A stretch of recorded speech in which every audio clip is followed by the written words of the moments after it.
you like the Xbox One or gaming PCs and stuff like that, you might very well want to have a new joypad, something a bit different from the standard one. And here we have just that. The PowerA analog super grippy fusion wired control manette cable. I'm not sure what that actually says. I'm not sure the pronunciation, to be honest. Manette cable. Cable seems to actually have some sort of a apostrophe or something on the top of it right there. Bit unusual, but maybe it's French or something, I don't know. Just a quick look over the box. We've got the warranty details over here. We've got warning details, read all the company product manuals, including the important safe and held information, which will include information about photosensitive seizures.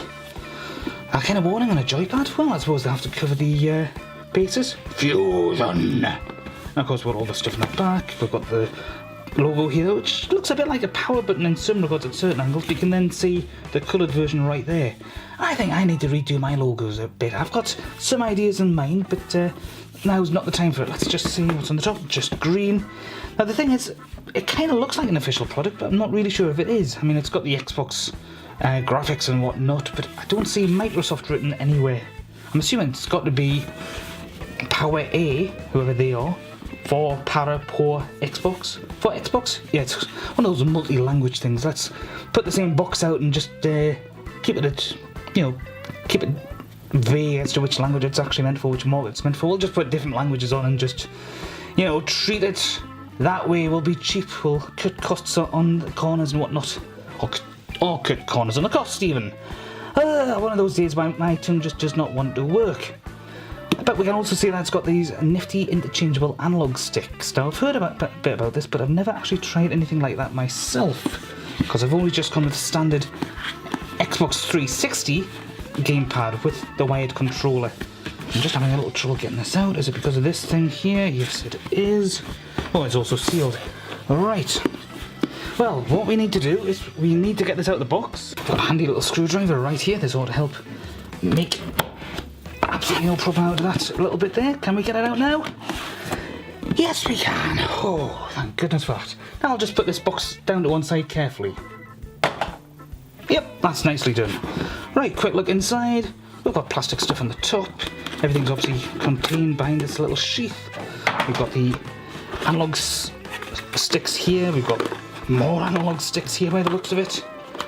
No, that's the power cord itself with a little break-off cable bit. Right, so that's, oh yes, this is a flex cable, I suppose then. Right, let's just see what this is like. As you can see, it's not a smooth material, it's actually a bit on the rough side. Ever so slightly rough, to be honest. I'm just knocking other bits off the top of this table. Well, I say table, it's actually the top of a small bookcase, but I just find it a lot higher up, a lot more easy to get to than, say, a table. Stops me from getting a rather sore back. So how does this all come together? We've got this bit right here, so this just slides up and down like so, and you can sort of tie everything together. I suppose eventually in due course this will all sort of even itself out and whatnot. It's a bit like the material gets on some skipping ropes on skipping ropes I remember the girls had in school back in the day. Jump ropes and skipping ropes and so on. That's quite a nice long cable. I've no idea how long it actually is, but look, break off point, just in case you need to break it off or you have some other adapter rather than a USB that you'd rather use. And of course standard USB. Please ignore the writing on the inside of my hand because that's just something to do with something else. What have we got here? Information pack, we'll come back to that later. And here we have the pièce de résistance. I'll just put the box over there. I'll try not to nudge the light ring any more than I already am. Oh, how do I get it out of the box? That opens like that. Ooh, this looks a bit swanky, doesn't it, boys and girls? Nothing else in the box. I'll just put this down to one side carefully. Let's just see. Now the only problem is this was a bit of an impulse buy. I did not try this out at all in the shop. I just picked it up because it looked good. Was pricey, I'll admit that. Was the better part of 40 quid, I think? Yes, better part of 40 quid. 39.99, something like that. Let's just take a look around everything here. Lots of gold affect colour on the D-pad here and on the two triggers, the left and right triggers, both have golden triggers. And it certainly feels nice. You know, the travel distance between the top bumpers and the triggers is quite nice, and it actually, for once, most joypads I try, when it comes to the triggers just feel more like they're sort of positioned for the middle of my fingers rather than the fingertips, which is what you need to be using for triggers. That just makes it feel a bit awkward. This, however, feels quite nice. How about moving around like this? Yeah, everything feels quite nice. Now, a problem with every single Xbox 360 joypad I ever had, both the one that came with it, the one I got afterwards, and then the wired one I got much later, it was either the A button or the X button kept sticking every now and then. I did find that if I just pressed it rapidly like that, it basically eased off eventually, but all three of them had that problem from the get-go. And that doesn't seem to be the issue here. There's nothing going on at all like that. And we've got all of these different options here. Power button, obviously. Ooh, yes, this feels very good. And the grips here do feel like they're going to be giving me a bit more oomph. Then you've got these other additional triggers here, which again feel quite nicely. My middle fingers are resting on those quite nicely. So whatever I might need these extra triggers for, which I've got no idea about right now, because this is literally the first time I've tried an Xbox One joypad of any sort. Yeah, that feels quite nice. I've got these controls, so let's just see. We do that. Oh yes, you can feel the difference. I'll kill any music I'm playing right now and just listen to this. That's basically shortened the distance that this has to travel to actually depress, so you can hear the difference in the noise. Or at least I can hear the difference in the noise. Let's just...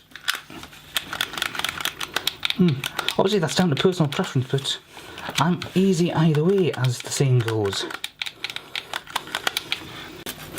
I wonder if that's a light up bit as well. Certainly got another button here, yet another button, bloody hell.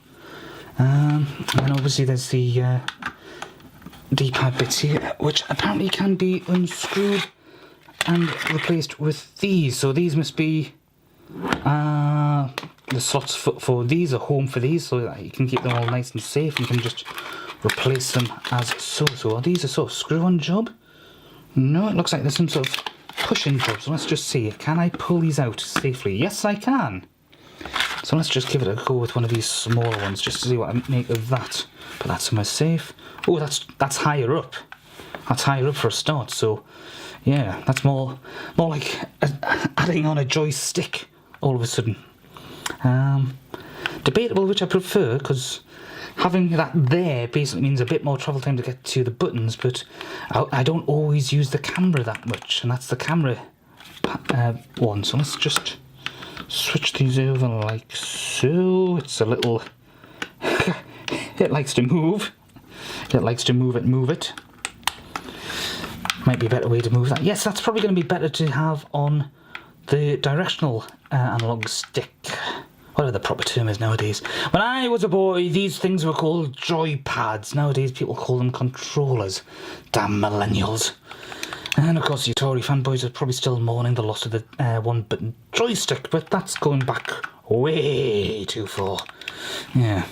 I'm liking the grip. It does provide enough of a grip to just sort of stop things from moving around too much, and of course, the fact that you got your middle fingers right on these buttons here, this feels great. It really does feel great.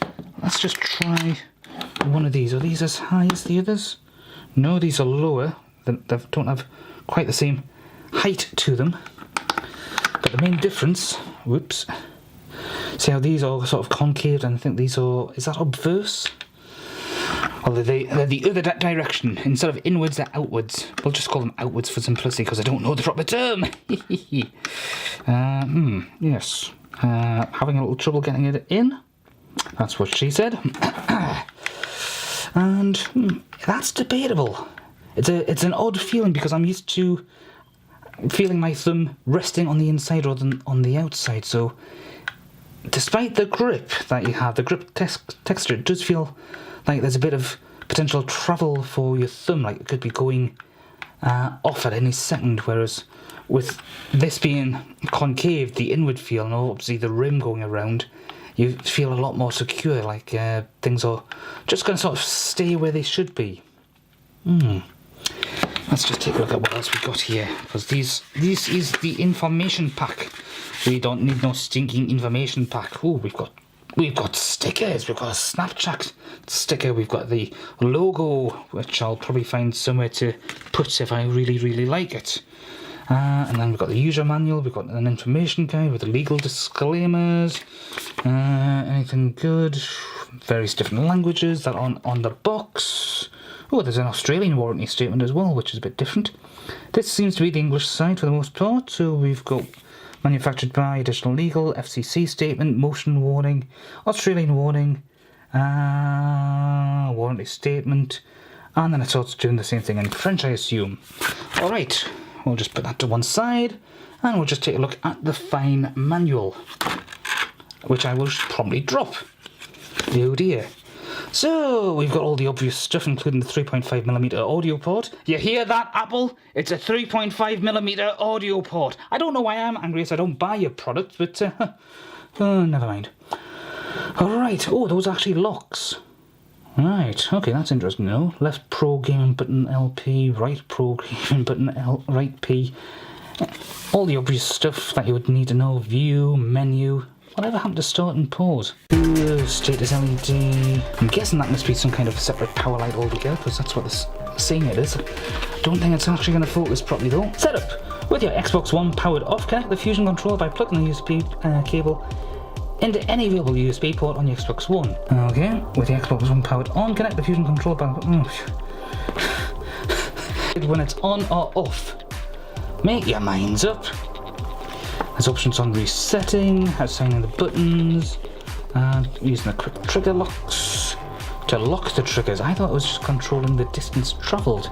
Certainly felt like it. Troubleshooting, controller connect to Xbox One console. Controller is connected but has no function. Doesn't seem to be anything about connecting it to the PC, although it should basically be the same basic rules, and that's basically it. Nice thick card cover for the front and back, and that's it. Well, that's our first look, and I've got to admit, without having actually tried it on anything, it does feel like an impressive bit of kit. Now, the very first time I did a joypad review, it was something I got from Game. It was their own brand gamepad, and it didn't work at all, either with my Xbox 360 or with my PC, which was a shame because it felt quite a nice sturdy design overall, as I recall. Or was it? I think the plastic was a bit on the cheap side, but it was durable enough to, you know, work. Well, to survive my style of gameplay anyhow. Probably wouldn't survive being thrown against a wall, but I took it back to the shop and got my money back. Obviously I haven't tried this yet, but you know, I'll be doing that later. I've got other videos to shoot first, and then I've got a whole lot of editing, and then I can relax by a little bit of a gameplay. And then obviously the Deja re-review will be done as soon as possible, as a sort of follow-up, because that's what I do nowadays. I do follow-ups as well. Yes. Oh yes, oh yes, oh yes. So, I'll see you when I see you then. Like and it's over. Bye-bye.